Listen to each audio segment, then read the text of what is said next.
O Brasil não é um país. O Brasil é um software de extração. E se você sente que não importa o quanto trabalhe, nunca sai do lugar. É porque o código foi escrito exatamente para isso. Enquanto você tenta sobreviver ao próximo mês, arquitetos invisíveis decidiram o preço do seu cansaço e a taxa de juros que vai devorar os próximos 10 anos da sua vida. Nesse vídeo, eu vou abrir a caixa preta do sistema. Vou te mostrar como as nossas cidades, nossos bancos e nossas escolas foram planejados para manter você em um estado de sobrevivência permanente. Isso não é uma teoria da conspiração, é engenharia de sistemas.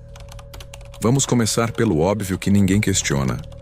Você acorda às 5 da manhã, pega um ônibus lotado, fica preso no trânsito por 1h30, chega no trabalho já exausto, trabalha 8 horas e repete o inferno no caminho de volta.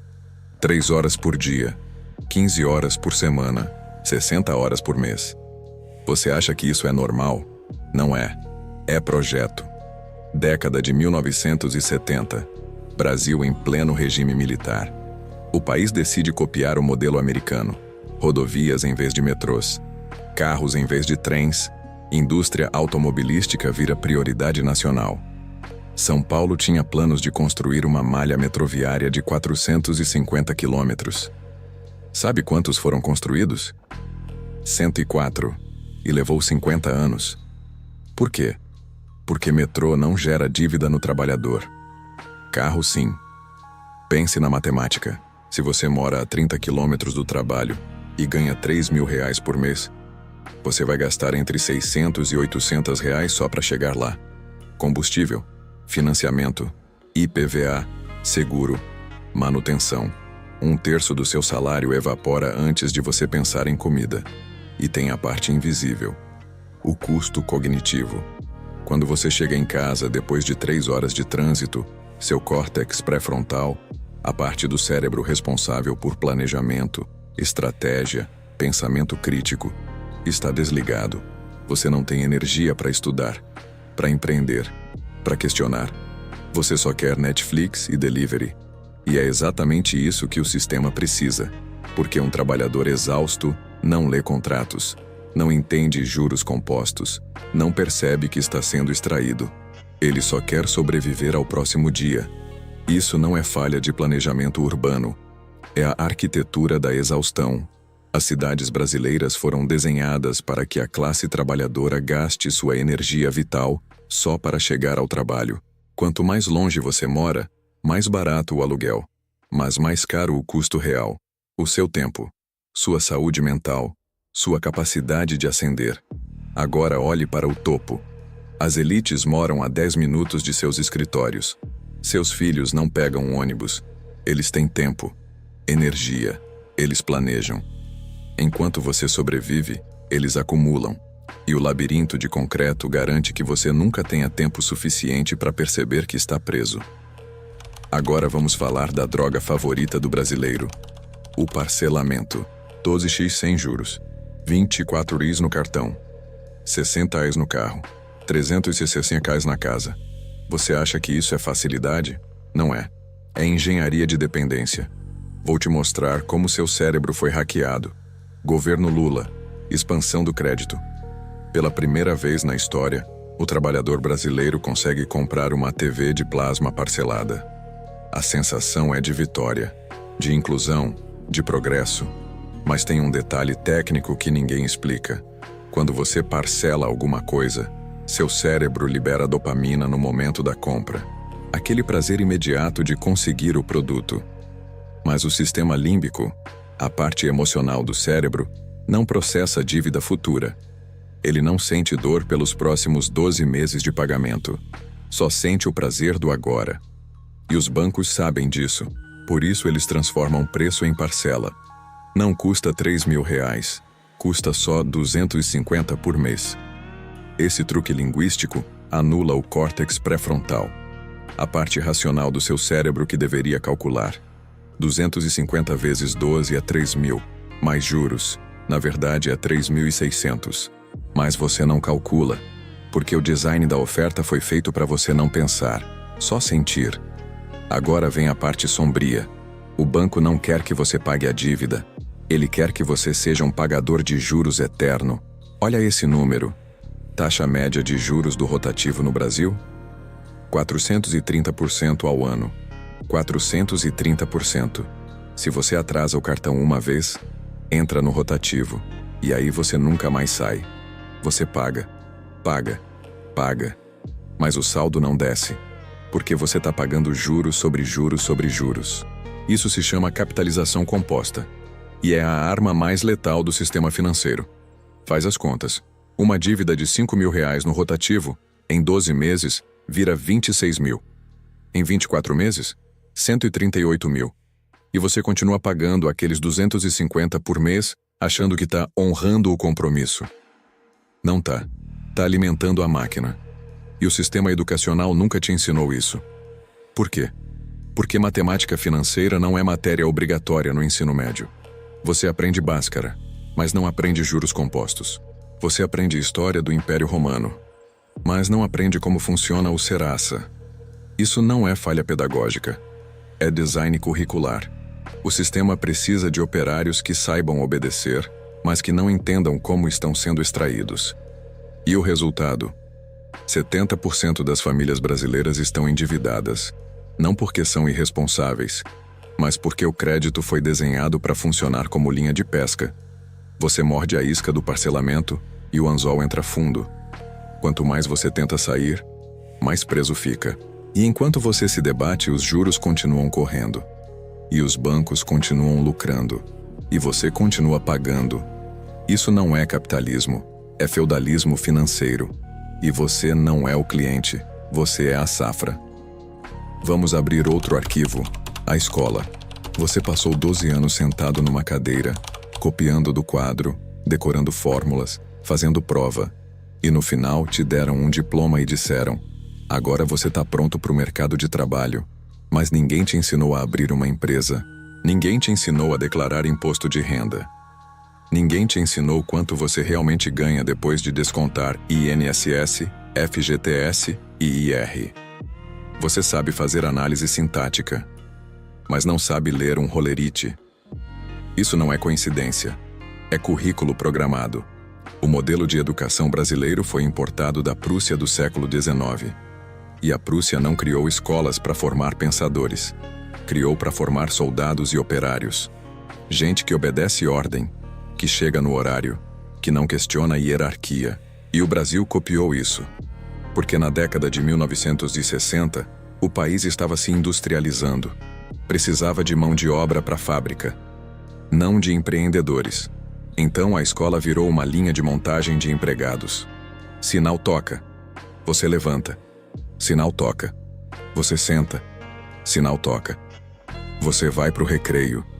Tudo cronometrado, tudo condicionado, igual uma fábrica. E isso molda seu cérebro. Você aprende desde criança que a autoridade não se questiona, que obediência é virtude, que a resposta certa já existe, você só precisa decorar. Mas o mundo real não funciona assim. No mundo real, não existe resposta certa. Existe tentativa, erro e adaptação. Mas a escola te pune pelo erro, te dá nota baixa, te reprova, te condiciona a ter medo de arriscar. E aí você vira adulto e continua esperando alguém te dar a resposta certa, alguém te dizer o que fazer, alguém te dar segurança.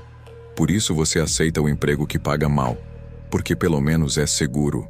Por isso você não empreende, porque e se der errado? Por isso você não questiona o sistema, porque foi treinado a não questionar. Agora pensa comigo. Por que matemática financeira não é obrigatória no ensino médio? Por que você não aprende a calcular juros, a ler um contrato, a entender inflação? Porque o sistema não quer que você entenda. Um trabalhador que entende juros compostos não pega empréstimo consignado a 3% ao mês. Um trabalhador que entende inflação não deixa dinheiro parado na poupança. Um trabalhador que entende impostos percebe que paga 40% de tudo que ganha sem receber nada em troca. E aí, ele fica perigoso, porque conhecimento é o único ativo que não pode ser taxado. Não pode ser inflacionado. Não pode ser confiscado. E o sistema sabe disso. Então a escola te ensina tudo, menos o que você realmente precisa. Te ensina a decorar, não a pensar. Te ensina a obedecer, não a liderar. Te ensina a ser empregado, não a ser soberano.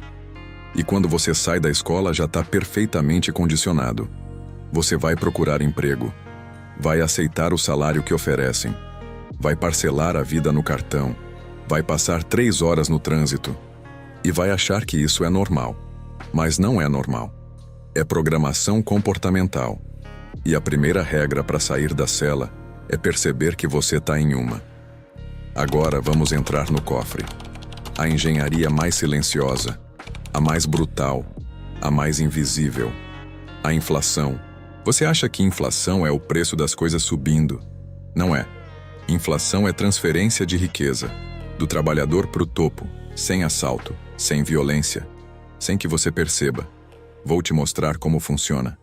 Imagine que você tem R$ 1.000 guardados embaixo do colchão. Inflação do ano, 10%. No ano seguinte, aqueles R$ 1.000 continuam sendo R$ 1.000. Mas agora eles compram só R$ 900 de produtos. R$ 100 evaporaram. Para onde foram? Porque a inflação não afeta todo mundo igual. Ela afeta quem tem salário, quem guarda dinheiro, quem depende de renda fixa. Mas quem tem imóveis, ações, terra, ouro, esses ativos sobem junto com a inflação. E às vezes sobem mais que a inflação. Então, enquanto seu poder de compra derrete, o patrimônio da elite multiplica. E tem mais. Quem tem dívida em ativo real ganha 2 vezes. Explico. Você compra um imóvel de 1 milhão financiado, inflação de 10% ao ano. Daqui a 5 anos, aquele imóvel vale 1,6 milhão. Mas sua dívida continua sendo 1 milhão, menos o que você já pagou. Você enriqueceu com dinheiro emprestado. Mas só funciona se você já tem patrimônio para dar de garantia. Se você é pobre, o banco não te empresta. Se você é rico, o banco briga para te emprestar. Isso se chama efeito Cantillon. Quem está mais perto da torneira do dinheiro novo fica mais rico. Quem está longe, empobrece. E no Brasil, isso é turbinado. Década de 1990. Plano Real. Fim da hiperinflação. Todo mundo comemora. Mas tem uma pegadinha técnica. Para segurar a inflação, o governo usa juros altos. E quando os juros sobem, quem tem dinheiro aplicado ganha mais. Quem tem dívida paga mais. E quem tem dinheiro sobrando no Brasil? Os mesmos de sempre. Resultado: o Brasil tem uma das maiores taxas de juros reais do mundo. E isso faz com que investir no Brasil seja extremamente lucrativo para quem já tem capital, mas extremamente caro para quem precisa de crédito. Você toma empréstimo a 8% ao mês. O banco te empresta a 0,5% ao mês. E lucra 7,5% no meio. Sem produzir nada. Sem criar valor. Só intermediando. E o governo garante esse sistema. Por quê? Porque a elite financeira financia campanhas políticas. E políticos não mordem a mão que os alimenta. Isso não é corrupção no sentido tradicional. É design institucional. As regras do jogo foram escritas por quem já estava ganhando, e elas garantem que quem já tem, acumule. E quem não tem, pague a conta. E o trabalhador médio nunca entende isso, porque ninguém ensina. Porque a linguagem é técnica. Spread bancário, taxa Selic, índice de Gini. Tudo parece coisa de economista, mas não é. É o manual de operação da máquina de extração. E se você não sabe ler o manual, você é a engrenagem. Então, aqui estamos. Você acabou de ver o código. A cidade que te exaure. O crédito que te prende. A escola que te condiciona. A inflação que te rouba. E agora? O que você faz com essa informação? Porque conhecimento sem ação é só entretenimento. E o sistema adora quando você só se revolta, mas não age. Revoltar é emocional.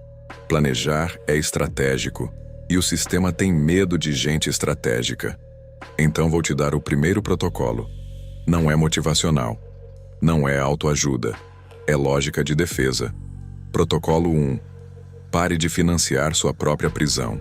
Se você tem dívida no cartão, ela é sua prioridade número 1. Não é o carro novo, Não é a viagem, é sair do rotativo. Porque enquanto você paga 430% de juros ao ano, você está trabalhando de graça para o banco. Negocie, peça desconto, faça acordo, mas saia. Protocolo 2. Aprenda a ler o jogo. Matemática financeira, juros compostos, inflação. Isso não é coisa de rico. É alfabetização de sobrevivência. Você não precisa virar investidor. Você precisa parar de ser presa fácil. 30 minutos por semana estudando finanças vale mais que qualquer curso de inglês. Protocolo 3. Reduza o custo da sua existência. Não no sentido de viver mal, mas no sentido de parar de alimentar o sistema. Você precisa morar a 2 horas do trabalho? Ou pode mudar de emprego, dividir AP, trabalhar remoto. Cada hora que você não gasta no trânsito é uma hora que você pode usar para construir ativos. Tempo é o único recurso não renovável. Protocolo 4. Construa um escudo anti-inflação. Dinheiro parado perde valor. Então você não guarda dinheiro. Você converte dinheiro em conhecimento, em habilidades, em ativos que crescem com a inflação. Não precisa ser Bitcoin. Pode ser um curso, uma certificação, uma ferramenta, qualquer coisa que agregue valor ao seu trabalho e te diferencie da massa. Protocolo 5. Não jogue o jogo deles. O sistema quer que você compita por emprego, por salário, por promoção. Mas quanto mais você joga esse jogo, mais preso fica. A verdadeira fuga é sair do tabuleiro, empreender, freelancer, criar, vender habilidade, não tempo, porque enquanto você vende hora, seu potencial tem teto. Quando você vende resultado, o teto desaparece. E eu sei o que você está pensando. Mas eu não tenho capital, não tenho rede de contatos, não tenho tempo. Eu sei, porque o sistema foi desenhado exatamente para você não ter essas coisas. Mas a verdade é essa. Eles lucram com a sua ignorância. E a única arma que você tem contra isso é conhecimento. Não conhecimento decorado. Conhecimento aplicado. O sistema não vai te libertar. Ele foi construído para te manter preso. A única saída é você reescrever o seu próprio código. Então decide. Hoje. Agora. Você vai continuar sendo parte do código? Ou vai aprender a reescrevê-lo? O protocolo de fuga completo, com as estratégias técnicas que eu não posso detalhar aqui, está no primeiro link da descrição. Não é mágica.